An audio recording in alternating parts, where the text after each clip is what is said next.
Good afternoon, ladies and gentlemen. I'm Esra Al-Kadhim, a junior student in Interior and Fashion. Today, it's my honor to introduce the next speaker in Rivers of Paradise, Venetia Porter.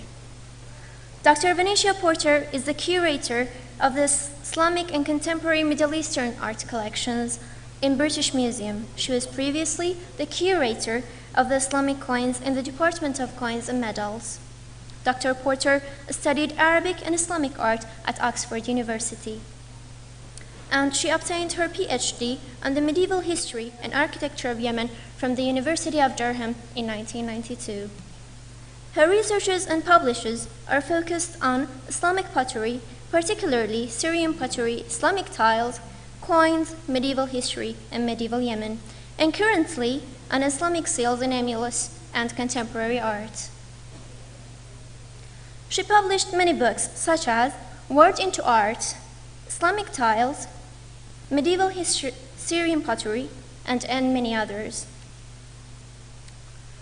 She has worked on Arabic inscriptions and Arabic Persian amulets and seals in British Museum.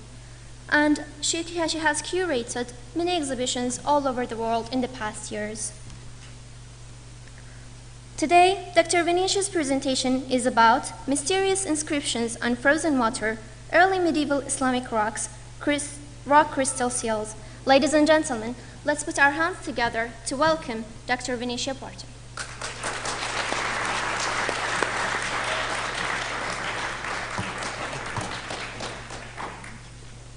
Thank you for the very, very kind introduction.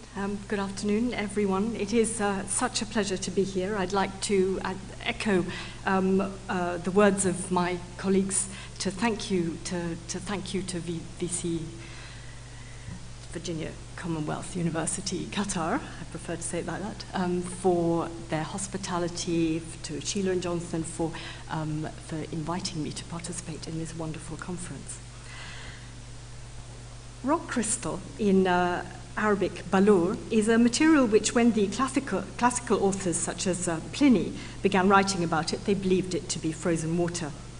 Al-Biruni, the author of Al-Jamahir wal-Jamahir, who also picked up the frozen water theory, devoted a section of his book on balur, which he also called al-maha.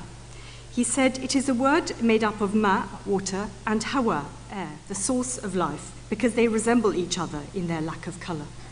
People say it is water, stiff and congealed, ma jamid, munaqid, and because of its resemblance to pure water, it is like a stone made of water with bubbles in it." Its resemblance to water is a constant theme with Al-Biruni, but the material is, of course, a stone, quartz, found all over the world and in varying quality. A number of authors, including the writer on stones, Ahmad ibn Yusuf al-Tifashi, who died in 1253, focuses on its luminosity. The best rock crystal is the clearest, most limpid and transparent, of the strongest white, free from cracks. One of the best varieties, he says, comes from the Hijaz. But Tifashi also describes how he was told that close to Ghazna, in present-day Afghanistan, there was a valley between two mountains leading to Kashgar.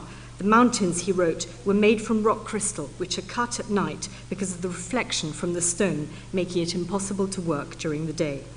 A characteristic of the stone, he said, was that if the sun's rays are captured within it and a soft rag is positioned where one sees the refraction of the light coming out of the stone, the rag burns and a fire can be obtained from it. The purest was evidently the most highly sought after, and it was that was used for the famous carved rock crystal ewers and other objects made for the Fatimid caliphs ruling Egypt between the 10th and the 12th centuries. Its translucency meant that it was used for vessels and lamps, and the association with water and the source of life led easily to it being used as a container for holy water, or once such objects had been dispersed from the Fatimid treasury after the downfall of the Fatimids in 1171 and found their way to Europe for Christian relics. The object that you see to the left has European mounts, and there are many such objects. The ewer on the right is in the collection of the Victoria and Albert Museum.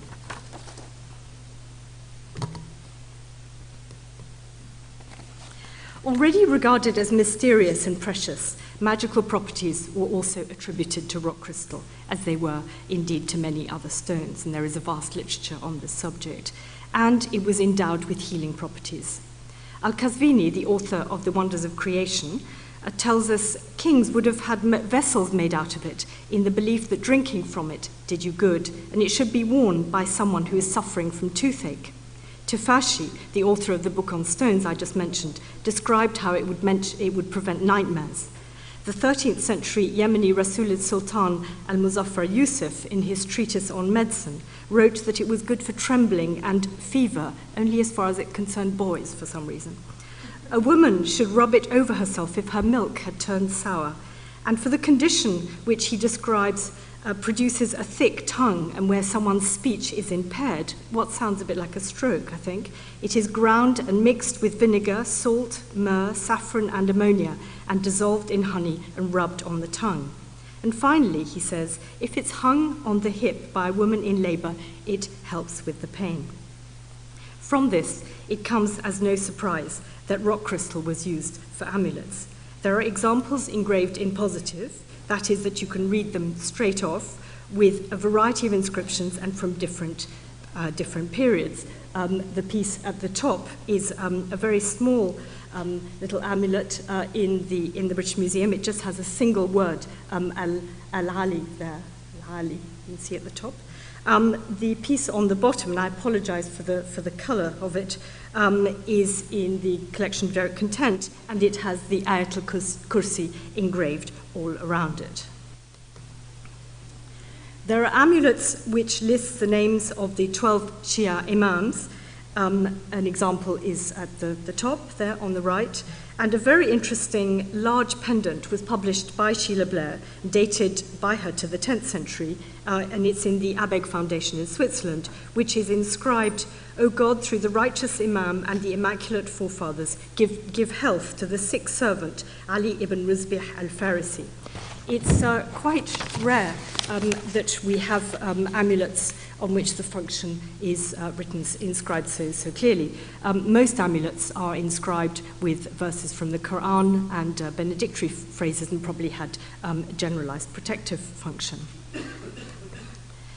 My talk this afternoon is focused on a group of rock crystal amulets, of which you see examples on the screen, that are engraved with very particular types of inscriptions in reverse. But just in case you're trying to read them, I have actually reversed the inscriptions so that you can read them. In other words, unlike the amulets that we just saw, which are engraved in positive, these appear to have been deliberately engraved in negative, as though to stamp onto something, or so you might imagine.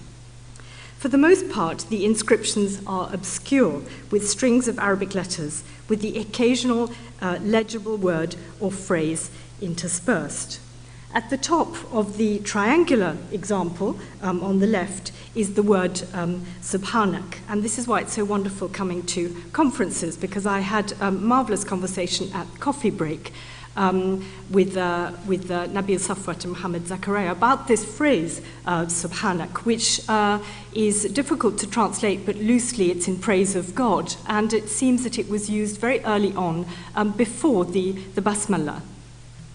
In talking to Mohammed Zakaria, he says that the phrase actually, it conjures up notions of angels praising God. So what's interesting here is that it's very, very early use of this phrase. The rectangular seal here has been engraved on both sides, which is a feature of these amulet seals. And these objects take us into the realm of magic, in particular letter magic, the ilm al-huruf or simiya, as Ibn Khaldun calls it. It's also been suggested that among these magical rock crystal amulet seals are some that may have been designed to bring rain. In other words, associating the material rock crystal and its water associations with the function of the amulet seal. But before going into the detail of these complex inscriptions and to examine the rain theory, which I will do at the end, I'd like to put these objects firstly and briefly into the context of the seal tradition, and then the tradition of magical amulets. And I'll be showing you objects in rock crystal and other materials, mostly from the collection of the British Museum, really to give an overall picture of what we're dealing with before concentrating on the rock crystals. Seals were, since the beginning of Islam, used to authenticate documents. However, there is another aspect to them, particularly those which include protective phrases, such as "someone trusts in God." For the seal, and you can see an example of this here, Ibrahim, the Ibn Ismail Yathik Billah. So these kinds of phrases act as protection not only for the owner of the seal, but for the document that has been stamped. And this dual function of amulet and seal is emphasized by the writer Jahiz, who wrote that to take off a ring with this kind of inscription made him feel as though he had left the protection of God, and only when the ring was returned to his finger did he feel safe again. So very early on, a seal that was made to authenticate a document also had this protective function. And this amuletic aspect to the seal goes back to the Prophet Muhammad's seal, engraved, it was said, with the words Muhammad Rasulullah, but it was lost down a well by Uthman, and disasters were said to ensue as a result. So on the screen is a papyrus document with its seal there, and sorry, it's very difficult to read, but this is a detail of an impression of a seal of the type that you would find there. This amuletic side of the seal also explains why the early caliphs had their own personal seals engraved with phrases such as Mulk Lillah or Al-Izzatu Lillah, and why it became a very common thing to do. And there are plenty of seals that have simple or even complex phrases engraved upon them, and here is a collection of such seals. And at the time, they would have been particular to the person, the owner, and identifiable as such. And this one here is Al-Izzatu Lillah, glory belongs to God. Now, these types of phrases, the simple ones, also appear in rock crystal. So remember, these are seals, and I've reversed the images. One example is inscribed Allah in both directions here, and it has been painted. And Qazvini talks about how rock crystal can be dyed. And they consist of various phrases, Hasbi Allah, my trust is in God, Allah, Bismillah, and this seal here, Tubna Lillah, we have repented unto God. So although these objects were made as seals with the probable intention of stamping onto something, although we don't know really what, there are very few examples of the clay impressions. These are also objects which, through their references to God, were believed to bring luck and avert evil. The next images of amulet seals present us with a more complex situation and begin to take us into the realm of magic and the ilm al-huruf. In parts of the Islamic world where there was a strong belief in the existence of good and bad spirits, the amulet acted as the connection to these spirits, and the role of the amulet maker was to write charms that were believed to counter evil and harness the good. Those with the knowledge of letter magic, the ilm al-huruf, were regarded as particularly powerful. The stories of the 1001 Nights include a number of people who knew the secrets, such as the sage in the story of the sage and scholar who controlled the jinn and performed supernatural feats by virtue of his knowledge of the ilm al-huruf, or the Maghribi sorcerer who had in the marketplace leaves with writing on them and used them to make predictions about the bystanders. In the words of Robert Owen, the sorcerer who had mastered this art was able to offer his customers and indeed victims visions of what is not. That is, he has become a creator of fictions. At the heart of letter magic was the question of how to use the supernatural power that is found in letters and names to influence events. So what form did this letter magic take? It could take many forms. For letters were assigned particular properties or given particular significance. For example, the 28 letters of the alphabet could be divided into groups of 7, with each group having different properties. There were letters of fire, water, air, and earth. These could also be associated with the planets, and combinations of letters could influence events. In times of war, for example, letters of fire on an amulet could strengthen the planet Mars. There were also letters of light and darkness. There were also the 7 letters that are not in the 7 verses of the Fatiha, the opening of the Quran. Fa, Jim, Shin, Tha, Za, Kha, and Zain. The 14 so-called sun letters and the 14 moon letters. There are also letters that are known as the mysterious letters of the Quran, which occur in front of 29 of the surahs of the Quran, such as Kaf, Ha, Ya, Ain, Sad, Yasin, and others. And these were believed to be very powerful and frequently appeared on amulets. And we see some of these here. Here we have the letters Kaf, Ha, Ya, Ain, Sad turned into a magic square there and done in different orders. Letters were also represented by numbers according to the Abjad system, in which A is 1, B is 2, Jim is 3, Dal is 4, and so on. This was the old system of the alphabet, the Semitic order of the alphabet, which was turned into magic squares. The seal on the bottom here is the so-called Buduh square, which is one of the earliest of the magic squares known. It occurs in a text of Jabir ibn Hayyan, and it's in the 9th century, and it's associated, if you write the square, it's very good for childbirth, apparently. So the letters were represented with their number equivalents. And I mentioned the square there, made up of the mysterious letters of the Quran. There. What we also have are these strings of letters, which are actually names of angels. Now, we have the angels that we know about, the 4 archangels, Michael and others around here. But what you can also do is you can make up angels' names by just simply adding the end il there. So this is a sort of cluster of letters, perhaps mim, ta, ha, wa, something, yeah, maybe il. You try and pronounce that.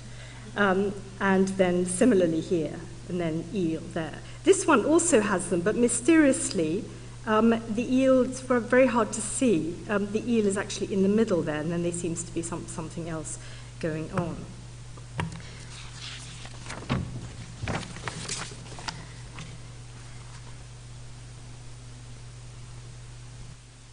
Then associated with these mysterious letters and numbers are often symbols as well. This is the reverse of the rock crystal amulet seal, which I just previously showed you, which had the angels' names. And we find here, this is a very curious symbol, which is known as lunettes, just simply because they look like glasses. And these strange symbols are thought to have been derived from Hebrew magic, and these little symbols are often added to letters and words. And you can see it occurs in a number of different forms. This is the end of a tombstone in the Louvre, a 9th century tombstone. Here you can see it again. There are also another group of symbols that you frequently find associated with these magical letters. And this is a group of symbols known as the 7 seals, which was said to represent the greatest of the 99 names of God. And at the end, this end here, the 5-pointed star. And you'll recall the first rock crystal amulet that we saw with Subhanak had the 5-pointed star. And this is the so-called Seal of Solomon, which also occurs in many different contexts to give protection. Now, these symbols and much else besides are found in the main text on magic, which was written by Al-Buni, Ahmad Al-Buni, who died in 1225, the text known as the Shams al-Ma'arif, which is an extremely influential text which spread and was copied throughout the Islamic world. Now, Al-Buni talks a great deal about the power of the names of God, with a long discussion about which was the greatest name. And there are names of God on both sides of this rock crystal amulet seal. And we have them there. So from the right, we have Nafi', Wasi', Jami' and Adl. And all of the numbers here, and on this side, we have Rahim and Rahman.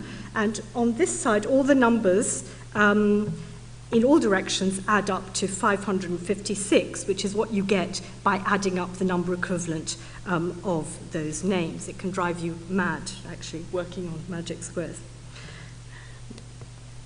Now, also important were the letters of the Basmala, the Shahada, and the Ayat al-Kursi. And very often they're written in their non-joined up form, as in this silver disc. And here, you see it here, and we have some of the names of God as well as the Basmala. Here you can see these little, another form of the little lunettes that I mentioned earlier.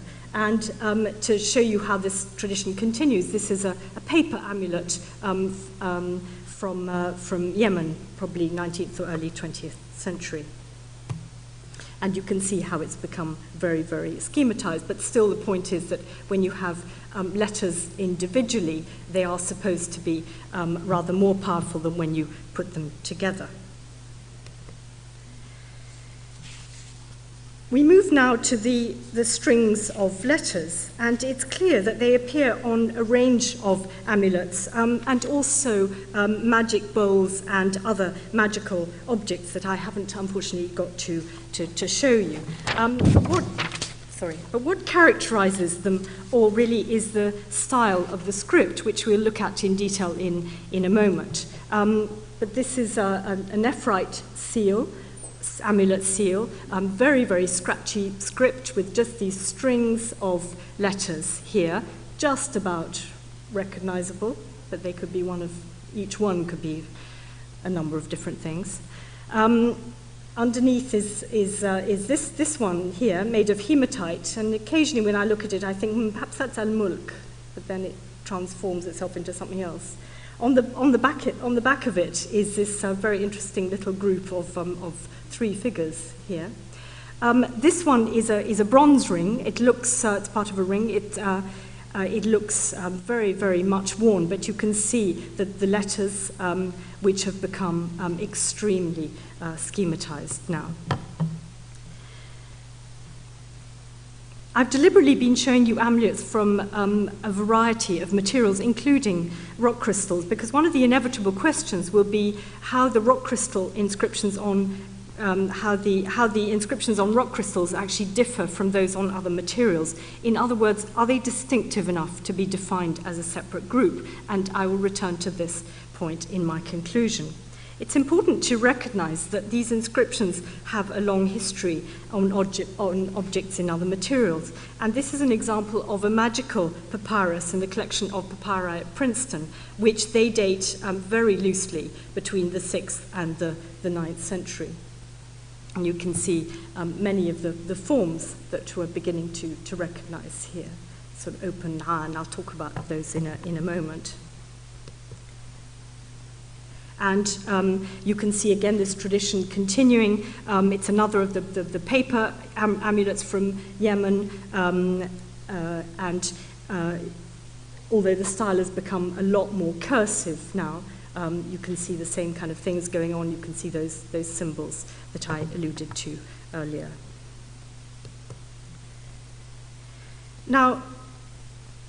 The style of script on this rock crystal seal, which is in the Dar al-Athar al-Islamiyya in Kuwait, is fairly typical of the rock crystal seals that we're going to be looking at, but also of the style which was dubbed linear Kufic linéaire, by the first person to draw attention to this style of script, Casanova, at the end of the 19th century.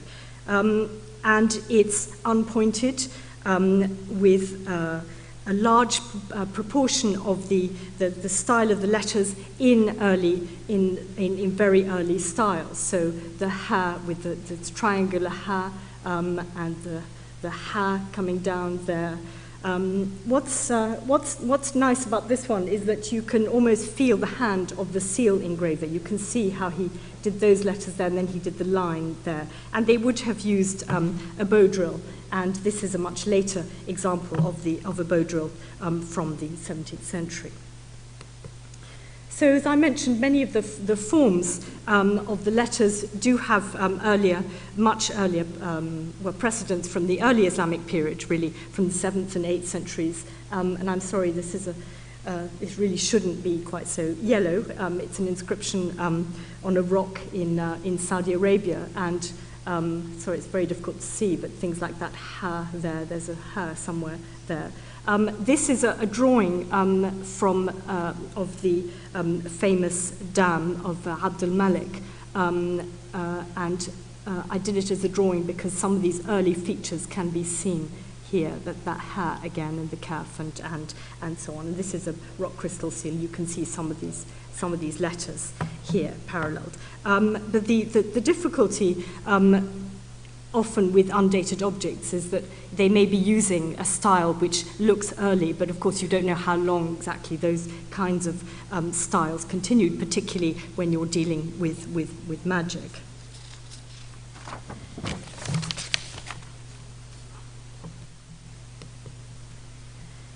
So I'm going to focus from now on really on the rock crystal seals and begin to look in some detail at these continuous lines of script, which, as I mentioned, Casanova described as linear Kufic. And as I mentioned at the beginning, it was the well-known epigraphist Ludwig Callus who began studying this material using the collection of the Bibliothèque Nationale. And in trying to tease out the meanings from the strings of letters, he came up with the theory that some could have been used for rain. And intrigued by this, I have since gathered quite a lot more and have now a corpus of about 40 pieces, which include, in addition to the ones in the Bibliothèque Nationale, examples in our own collection at the British Museum, the Dar al-Athar al-Islamiyya in Kuwait, and a very extensive collection of this material, which belongs to Derek Content. And I'm grateful to Derek Content and to Sukaoji from Kuwait for some of the photographs. Many of these, but not all of them, are engraved on both sides. I've come to believe that there is a unity amongst them, both in the epigraphic style and the shape. Many of them are cut en cabochon with a convex top, but whether they all had the same function is a different matter altogether. And I'd like to contrast two pieces from Derek Content's collection. Again, I have to apologize for the color of this orange one here. It is in fact a rock crystal and looks more like that. So this is a detail of this is the inscription here. This is an amulet seal with perfectly legible inscriptions, or more or less. You can see there are some gaps, but it is very regular benedictory inscription. And then we have this one. Oh. Anyway, now when we look at this seal here, we can see how the inscriptions, how they have combined kind of regular inscriptions, as it were. I say regular because they can be read, and magical inscriptions. And the piece on the bottom here, this side here, has these words here. So glory to God, refuge, I think it is, belongs to God. Kings belong to God, greatness belongs to God. Al-Azma lillah. But on the other side, what we have are these strings of letters. And I'm sorry, what you should be seeing here is a kind of transcription of that so that it's actually a little bit clearer. What we have at the bottom is a word that looks like it might be al-ajal, which means speed, which is a word that you quite often find on these objects, which is intended to hasten the action of a spell. So let's look at some more of these seals. This is a very interesting piece from the collection of the Dar al-Athar al-Islamiyya, and it's engraved on all possible sides. So it's a cabochon there, that's it at the top, it's engraved on the side and on here. And this is one that we just saw from Derek Content's collection.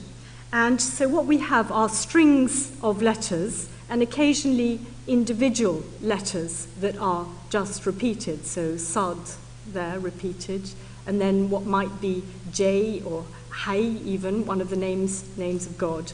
It's very frustrating because sometimes the letters are very clear, but it's difficult to try and turn them into words. Maybe some of you can, and I'd be very, very grateful for any suggestions. Then we have a few more of these. These are two in the British Museum here, and these are two in Derek Content's collection.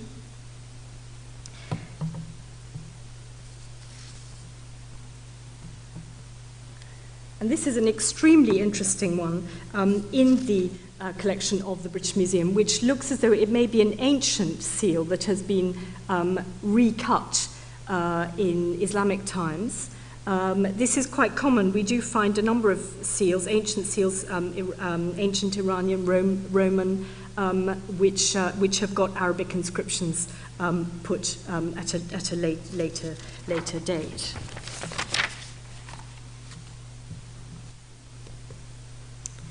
So the main question when confronting what appear to be strings of letters is there any kind of pattern? Now, Schreier, writing about Hebrew amulets, said, it must be considered axiomatic that every portion of an amuletic inscription has a purpose and is meaningful, and it is never justifiable to postulate that a group of letters has been inserted merely to fill up a line or for any other trivial motive. So all that the refuge of anyone who can't read an inscription is that it's pseudo-script. Well, that just simply will not do as far as Schreier is concerned.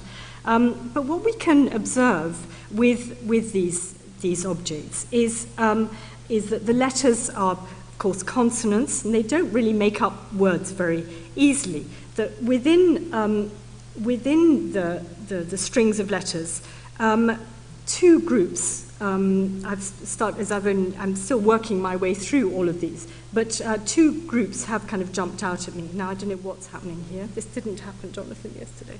Never mind. But what we have, it's so mysterious, isn't it? Anyway, I think it's the magic. That's it. Okay, well, this is warwaha. Okay, now, what is warwaha? We find it here, there. We also find it here, and Kalous, in one of his publications, he actually turned it into warwarahu, which means like murmur incantations. And what is slightly frustrating is that what you would see here, imagine if you will, actually a paper amulet, which was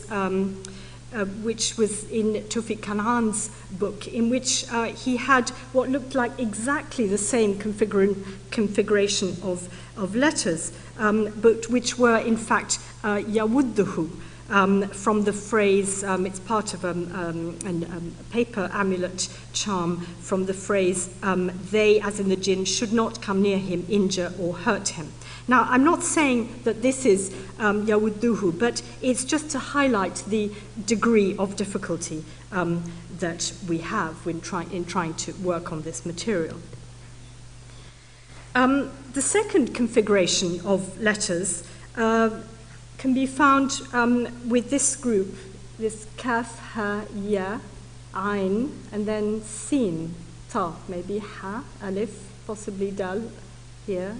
This was the one we just saw earlier there. And we see this again here in a slightly different configuration. It's possible that these are the first letters of the Kaf, Ha, Ya, Ain, Sad, that group of mysterious letters from the Quran, which is very, very frequently found on amulets, and actually that you find it here, and this is Be Kaf, so by here, Kaf, Ha, Ya, Ain, Sad, and then this, and then again this is another group of the mysterious letters. And then on this one we have Ya, Ta, there, Ya, Ta, Sin, etc. And so this is one in the Bibliothèque Nationale. And in this group here, we seem to have what looks as though it's Kaf, Ha, Ya, Ain, Sad, but this one, the top line, but then something else is going on here. But certainly starting with this, the Kaf and the Ha, and it seems to be very, very common. Let's turn now to some of these possible, rain words. So these were ones that Callus is suggesting have got words which are to do with rain. And the one here, he has interpreted as forming the possible word dakana, bring down the rain. However, what's very difficult about these inscriptions is that with the strings of letters, it's very difficult to know where do you make the break. So if you've got dakana, what's all this? It's very, very difficult. The second line here is a bit more is slightly more straightforward because we have the mysterious two groups of the mysterious letters ta, ha, ta, sin. And then below I've highlighted another possible rain word which does occur on many of them. Here's another example, and there are several examples of this. And here it is maybe sakana,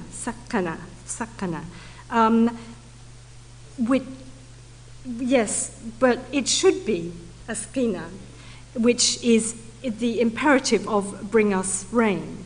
And we had, of course, yesterday Carol Hildenbrand talking to us in her masterful presentation about the ceremonies of istisqa, so it comes from the same root. But here we've got the ha prefix. Now, it probably isn't relevant at all, but in Yemeni Arabic, the ha denotes the future. So who knows whether that's relevant or not. And then we have this here, Callus interpreted as J, so come, but it could also be Hey, one of the names of God. Now this one, he interpreted much more clearly as having an inscription to do with rain, and starting, let God wake up water, let God resuscitate the one who pours water, let a shower cover the sky, let the running water spring, heavy rain, running water, and so on. Now this is very, very difficult because well, firstly, I haven't been able to find quite a lot of the words in the dictionaries that I've been using to interpret these. But then you do have this difficulty of here we've got naba, well, and then nazhak. It's quite complicated, this.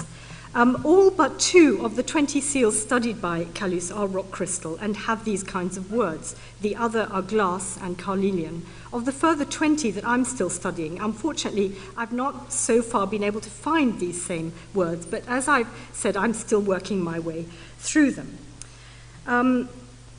However, it is a very tempting and attractive theory, and there's certainly evidence for the use of stones to bring rain. There are also many other rituals associated with rain, which I don't have time to go into now, but for example, one of them is writing the letter Sad 40 times onto paper, which was being used in Iran in the early 20th century. You have to write it on a paper and face Mecca at the same time.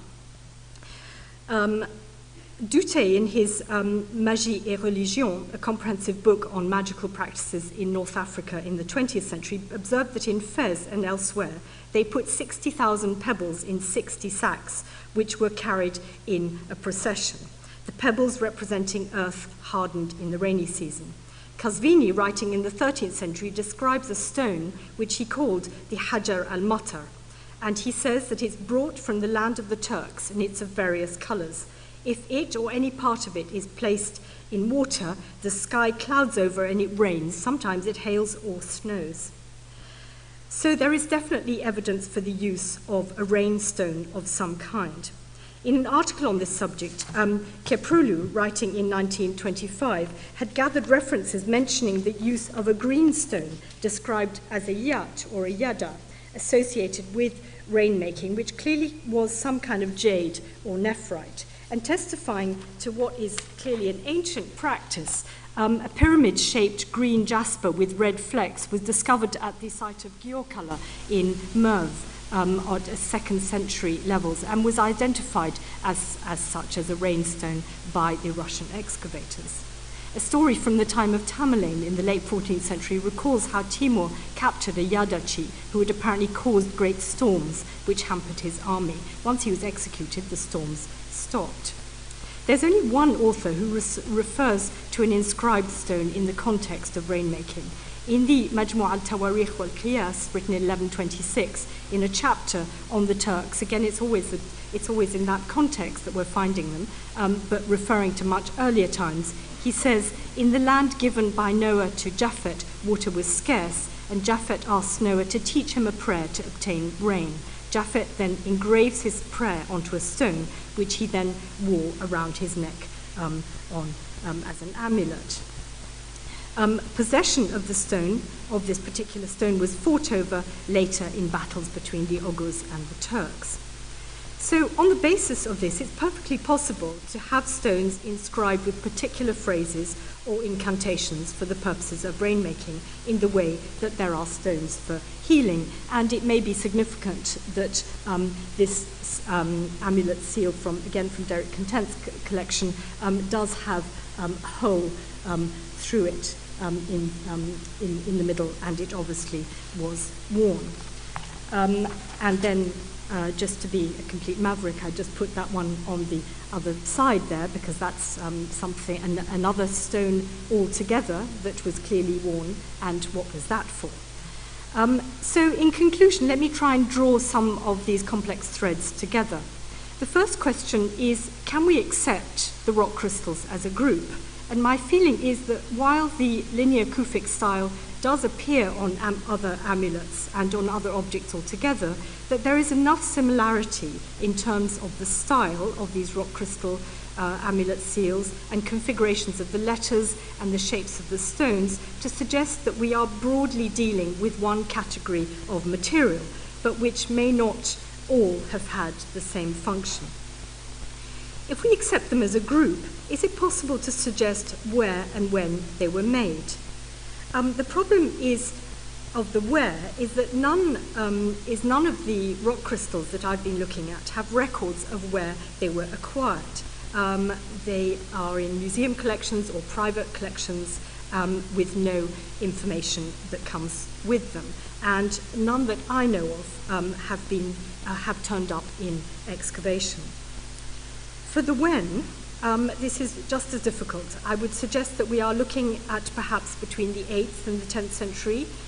Egypt or Iran are areas in medieval Islam where rock crystal was made into objects, a very strong tradition, particularly in Egypt. However, I have to say that as I showed you with the paper amulets and the use of that script, the linear Kufic angular style script, that there was a long tradition of using that form of script for magical inscriptions, and it's part of its magic, in fact, to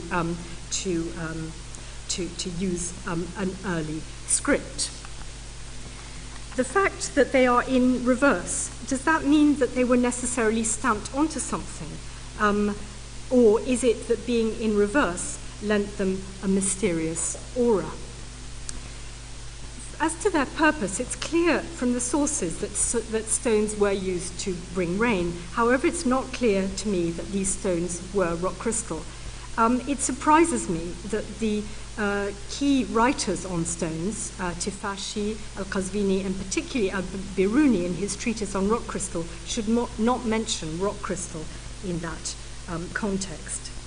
And finally, as regards the inscriptions themselves, Tawfiq Kanaan believed that these magical inscriptions either represented combinations of letters according to mystic principles, and here it seems to me that we are lost if they are not something really obvious, like the mysterious letters of the Quran. Or, what he also says, is that they could have been words derived from a foreign language. And as, after all, it was the aim of the sorcerer to impress his client with unknown words difficult to pronounce, there was also a belief that Hebrew, Syriac, or Greek words were more efficacious than their equivalents in Arabic. So really, all this abracadabra can drive you round in circles, and I feel I've gone round a complete circle, and I would therefore welcome any suggestions and readings from you, the audience, and any other thoughts that you may have on this subject. Thank you very much.